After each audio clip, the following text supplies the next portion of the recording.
Hi,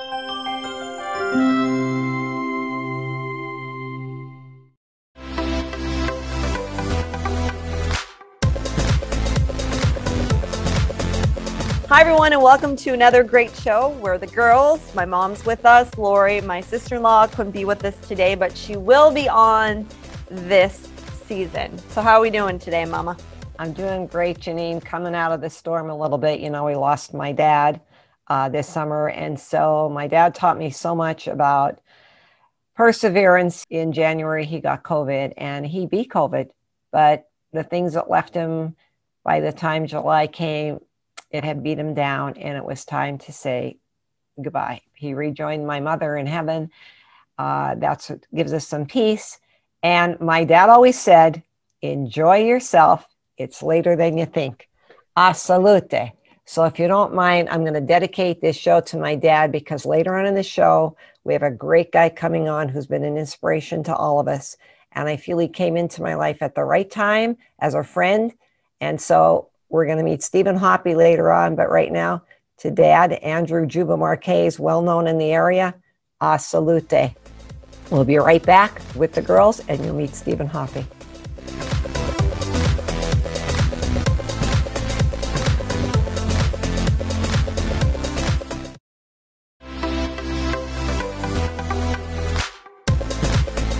Welcome back to the girls. As promised, we have a great guest with you. He's very inspirational. His name is Stephen Hoppy, and I met Stephen on Facebook.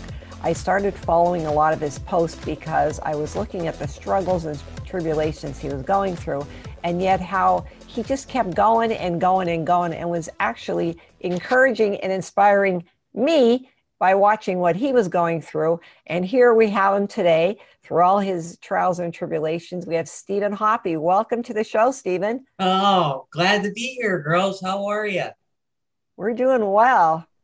We're so happy to have you with us. We see that you're coming to us from your home. You're finally home from one of your latest rehabilitations, and you have a great long story. My daughter, Janine, is just getting familiar with everything, and she probably has a ton of questions for you.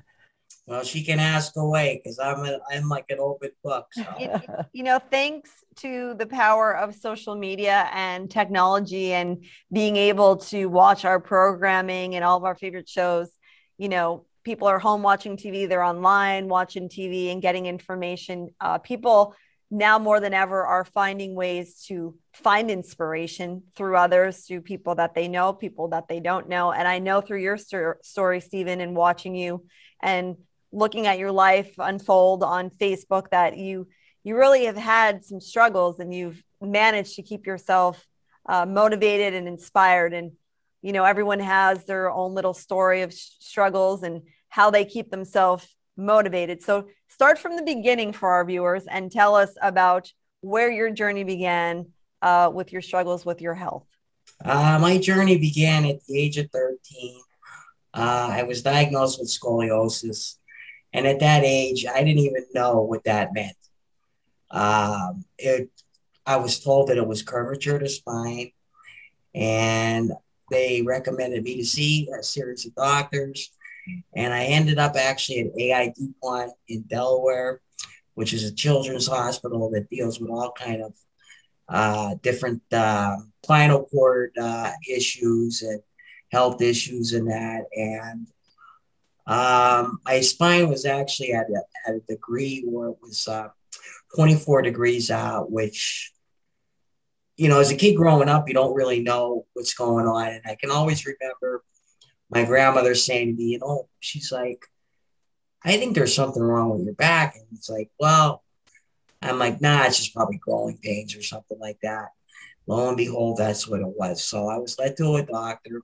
His name was Dr. J, and he just wanted to start me out in a back brace. Back then, it was a back brace. And I was one of these guys that didn't want to wear it.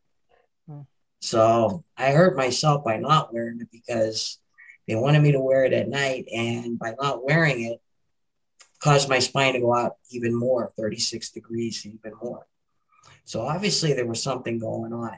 And back then, the MRI just came out in the late 80s. And there was only a few places that found it, that I was able to go to. And Danville was one of the places. Well, after the MRI, Dr. Lavrinik was one of my doctors that was treating me, and Dr. J. And they said, Stephen, you have a tumor in your spine. Well, I'm 14 years old, and it's like, I don't want to hear that. I'm scared. What am I going to do? They said, well, if you don't get it removed, you're going to be paralyzed at a young age. He's like, we recommend you go to New York University. There's a Dr. Fred Epstein who perfected this surgery. Well, they'll go in, they'll remove the tumor, and you should be okay. Well, it was in October. My father was working. My mom came to see, well, she stayed with me for an entire month. As they went in to remove the tumor, 8 hours later, they found the second one. So they couldn't do anything with the second one because I was under anesthesia too long. So we waited a week later. They went and they took the second one out. Both of them were benign, which was good. Then I developed kyphosis, which is front to back. Scoliosis is side to side. Back down to AI DuPont. They had to do an anterior posterior fusion. I was in a cast for probably 6 months. And then after that, they took the cast off. And the only thing that I can remember saying to the doctor was, Doc, am I going to be able to play golf? I said, I don't care about anything else. Can I play golf? He goes, you can play any sport you want except for football. I said, Doc, I don't care about football. I just need to get back on the golf course. So it happened that I was able to get on the golf course. I was good from 1985 up until the year 1999. I was starting to walk around with a cane. Something was going on. My mom said to me, she goes, you better get this checked out. And it's like, oh, God, I don't want to. I went through 4 surgeries. I don't want to go through another surgery.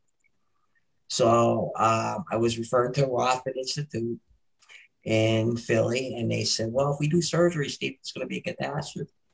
Well, I'm in my mid-30s. I don't want to hear any of that. So they said, we recommend you look at Johns Hopkins, University of Miami. There was a couple other ones. Well, Johns Hopkins, I knew that had a great reputation.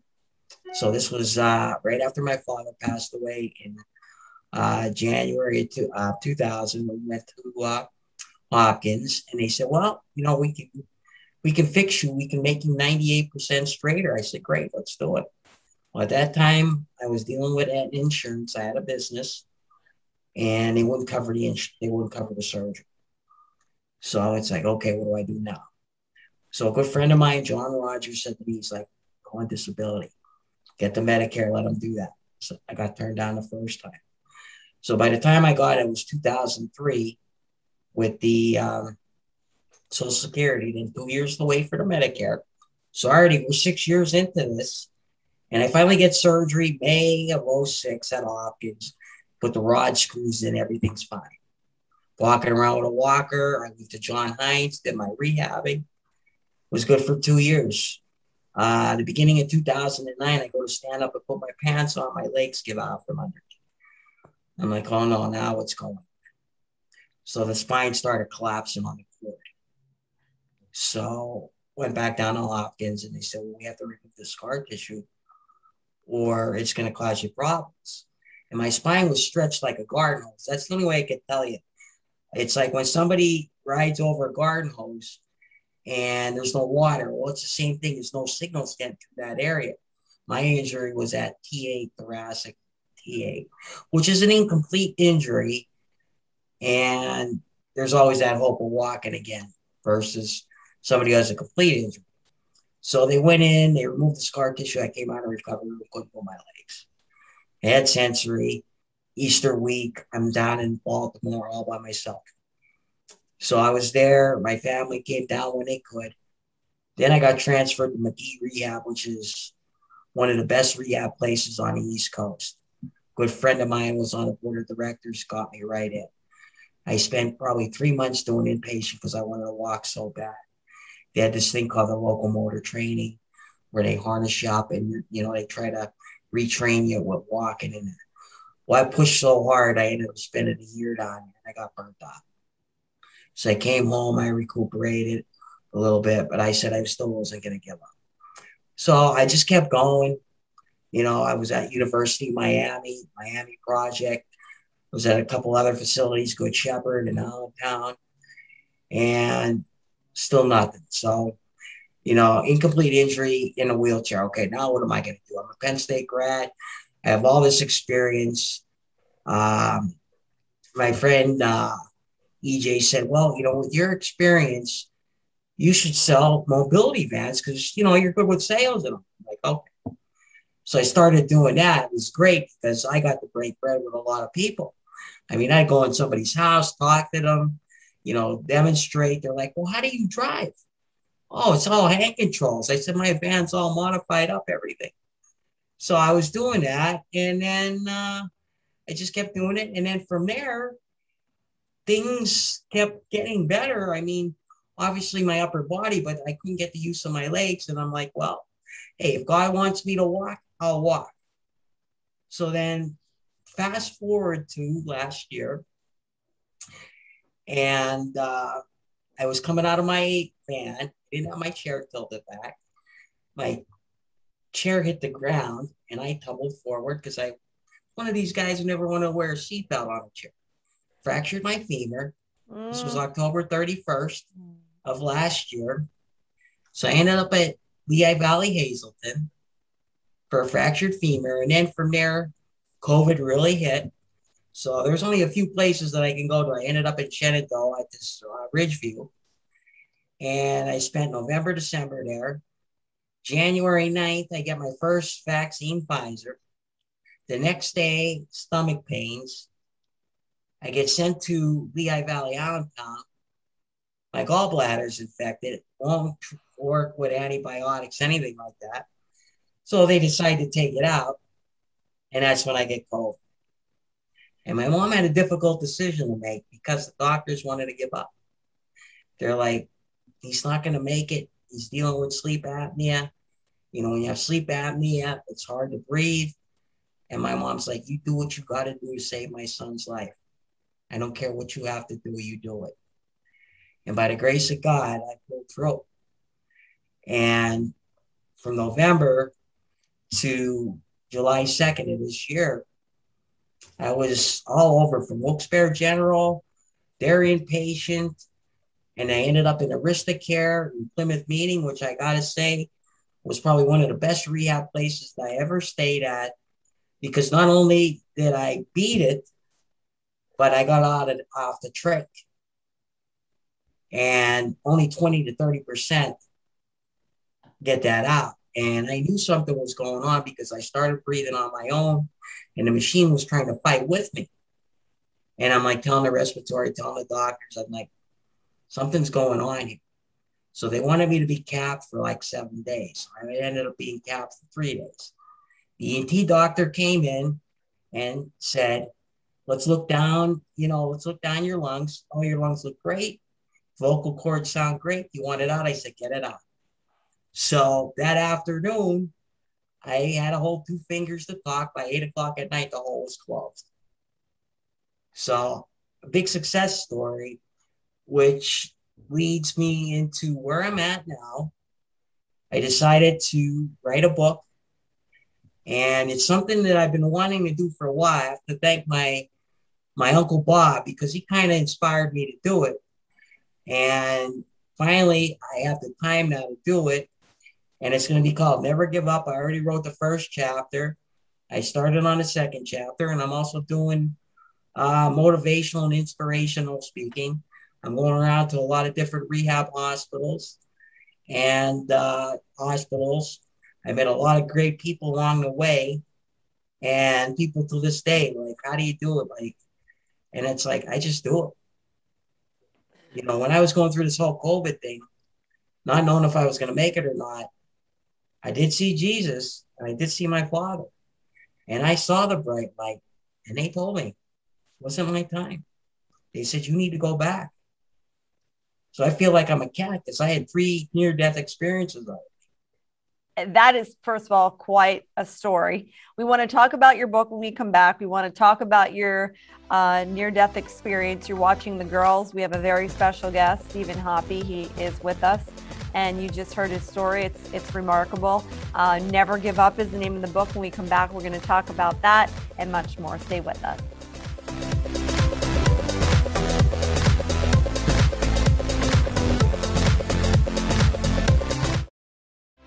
Welcome back to The Girls. We're going to hear more from Stephen Hoppy, our special guest, who has survived a surmountable amount of things that would have kept every one of us down from the time he was 14 until current. And he's going to tell us a little bit more about the book that he's writing called Never Give Up. And he's also going to give us some helpful hints. You are an inspirational speaker now, Stephen, from all of this, as your experiences have taken you. But I have a question for you. I follow you on Facebook. We're very close on there. We talk every night. And I want to know, what gave you the inspiration to dig down deep and keep going? Because there were days when things were bothering me, and I would read what you went through and I'd say, snap out of it, Deb. You have nothing to be worried about. Look what this guy's going through. So what was it that kept you? The biggest thing that I can honestly say that got me through a lot of this was having a great support system. My mother, 8 months, we became more closer than ever with this whole thing, every night FaceTiming. And just, I mean, she gave me the gift of life, and and even my father inspired me, but the support system was the key. I also talked to Father Grippy. How many times I was on the phone with him crying, and I'm like, I don't think I could do this. I don't know if I'm going to make it. And then I'd look up and I'd see other people that were worse than me. And I said, you know what? I'm just going to do it. I'm going to step up. I'm going to put my best foot forward, and I'm going to keep plugging away. And whoever doesn't want to be with me or ride on my carpet, that's okay. I don't need it. And I just, like I said, the biggest thing was support and being able to talk to others, just saying, you never want to give up. At your lowest point, my Aunt Carol got me this book called Jesus is Calling. And it's based on every day of the month. And you can go back to different chapters and read it. And every time that I read this book or a passage, I feel like he's talking through me. And that's where I get the fire every day. Yeah. So like when I first got home after being home for a month, it was hard. But I kept pushing every day. I said, I'm going to drive. I said, I haven't driven in 8 months, but I'm going to do it. I'm going to get out there. I'm going to get my strength back, and I'm just going to keep going. Well, and I just never gave up because I pray every night. Can you talk about that? Can you talk about when you were, near death, and you said before the break how you actually saw your late father, and, can you give us more details of that experience with your near-death experience? Yeah, actually it happened twice. Once with the baclofen pump, I was over medicated. I was at Einstein in Philly, and I was life flighted. And I was never in a helicopter. When I woke up, the first person I remember calling was my father. And I thought he was still alive. And I look over and I see my dad there. And I saw Jesus, and they said, and I'm like, Dad, what am I going to do? What am I going to do? And he's like, you're going to fight. You're going to get through this. You just keep doing what you're doing. He goes, I've been watching you since I haven't been around anymore. And I remember, and I look to the right and I see Jesus. And it's just like the pictures, how he is. They say when people die, they go back to an age like in their 30s. And he was young, and he looked at me and he goes, it's not your time. I did see the bright light. Not once, but twice, 3 times. And he said that they both said to me, get back. Get back and do what you got to do. So when you go to bed at night and you go to sleep, it must be comforting knowing that you had that's such a deep, close bond with not only your father, but with Jesus. Very close. And I've talked to other people that had near-death experiences, but none of them had them like what I did. Like I actually saw heaven. I know what it's about. So are you afraid to die now? No, I'm actually not afraid because I saw it. And I know what it's paradise. It's nothing what anybody who's living that has not experienced it could understand it unless they're in that situation to understand it. Stephen, you're very lucky. You've mentioned not only this occurrence with your near-death experience, but we'll back up a little second there. You said about your support system with your mom. Yeah, Your mom is Anne-Marie Belletary Hoppy. Hoppy, And yes. you have a brother and a sister also? Yeah, Kimberly Hoppy and Scott Hoppy. Yes. So having your family around you must have been so incredible. It was one of the best things ever. And because of with COVID, it was so hard for them to come down and visit because it's like, well, if they're not vaccinated and this and that. I said, I don't care. My family's an hour and a half away. I said, you do what you got to do to make it happen. If not, I'm still telling them to come down. If I have to sit outside with them, that's what we're going to do. No matter how many people you have around you, you still had to do it.